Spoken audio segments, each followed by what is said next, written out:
for today's video mga kagimat. Magandang hapon po sa inyo mga followers, mga kagimat ko. Naghanda po ako ng maraming asin at maraming kalamansi mga kagimat, kasi pakiramdam ko sa sarili ko medyo sisipunin ako at uubuhin mga kagimat kaya unahan ko na sila mga kagimat. Ito po yung igagamot ko mga kagimat. Itong kalamansi, yan, titikman natin mga kagimat.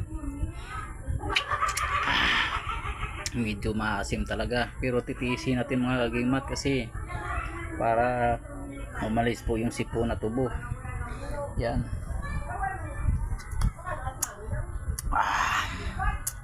Maasim talaga mga kagimat basta kalamansi, pero para sa ating kaligtasan at mawawala ang sipon at ubo, titiisin natin.